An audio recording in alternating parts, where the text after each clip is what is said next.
This week we're going to focus on weather trends in Brazil where they're harvesting beans in the north. We're also going to focus on export trends from the U.S. here, and we're going to wrap things up looking at harvest progress in Mato Grosso, the largest soybean producing state in Brazil.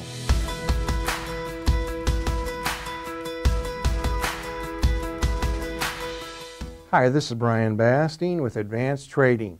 Let's talk about the soybean market. Well, here we are in the last week of January here in the Midwest, and most of us are hunkering down from very cold and icy conditions. However, in South America, specifically in Brazil, they're actually harvesting soybeans.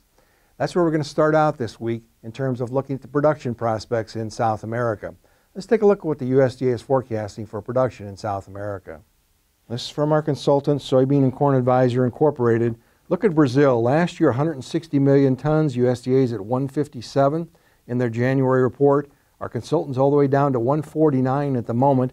However, remember, Argentina last year only raised 25 million tons, and this year USDA has them doubled at 50 million tons, and our consultants at 52 million tons. So Argentina by itself could increase production by over 900 million bushels this year.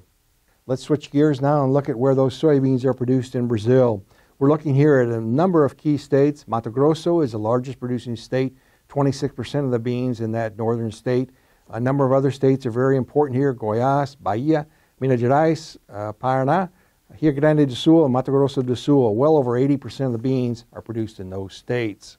Now, those beans in Brazil are in various stages of crop development. Beans are being harvested in the northern areas. We're still in the pod set and pod fill stage in the south. Let's take a look at precip over the last 14 days in the north. Our slides this week, as usual, are courtesy of T-Storm weather. Now again, we're looking at the last 30 days here of precip totals. Kind of a mixed bag. Some of those northern areas have now moved into normal conditions. A little bit of dryness in the central areas. In the south, a little bit of moisture, more moisture in that area where those beans would benefit in terms of crop development. Now let's look at the next 10 to 14 days. We're looking at a distinct pattern here. As we move further north in Brazil, the wetter it becomes.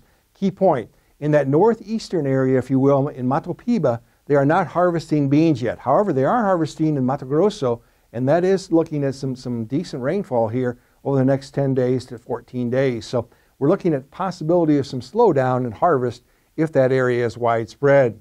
So let's quantify that over the next 14 days. We're looking at, again, Mato Grosso, looking at normal rainfall, a little bit below normal as we move further south in that state. As we move further east, however, into Mato Piba, it's going to be very wet. But remember, they're not harvesting beans in those four states in Mato Piba that comprise Mato Piba at the moment. And as we look further south, kind of a mixed bag, some areas dry, some areas wet. Let's shift gears now and focus on U.S. export prospects from the U.S. Now we're looking here at the unshipped sales of U.S. beans here as of mid-January. What we want to continue to highlight is China. China will be the key factor here as we look at these last 6 to 7 months of the crop year. Their buying has slowed recently. They've come in and bought a little bit here recently. Still, unshipped sales are down 15% last year, but they're actually 2% above the 3-year average. So what the trade is going to be watching now as we move into the latter stages of January, early February, the harvest pace of Brazil, because the faster that harvest pace in Brazil develops here, that means those beans can work into the world pipeline, specifically to China. So let's take a look at that harvest pace in the largest producing state of Mato Grosso. Mato Grosso here is January 19th. It harvested nearly 13% of their crop. That's more than double what it was last year, just under 6%. And the 5-year average is about 8%. So again, if this harvest were to proceed quickly here over the next 30 to 45 days, those beans could work into the world pipeline to various world importers, including China, at a fast pace, thereby displacing U.S. corn. And contrarily, we could see more delays in terms of those beans working in the pipeline if excess rainfall develops at harvest. Let's wrap things up this week looking at long-term trends in November bean futures. Now, November beans, as we tape here on Tuesday, are trading near $12 a bushel. Notice that the crop insurance period is starting next week. There's a lot of volatility between now and the time we'll harvest these beans this fall. There have been years where this market has continued to grind lower. A year in particular is 2020, from late January all the way through that crop insurance period of February. So we continue to urge you to work closely with your trusted risk management advisor to manage price movement. Now, if you'd like more information, please feel free to contact us at 800-664-2321. We'll put you in contact with one of our risk management consultants who'll be happy to visit with you at your convenience. And remember, we upload every Wednesday. Make sure to subscribe to our channel to never miss an upload.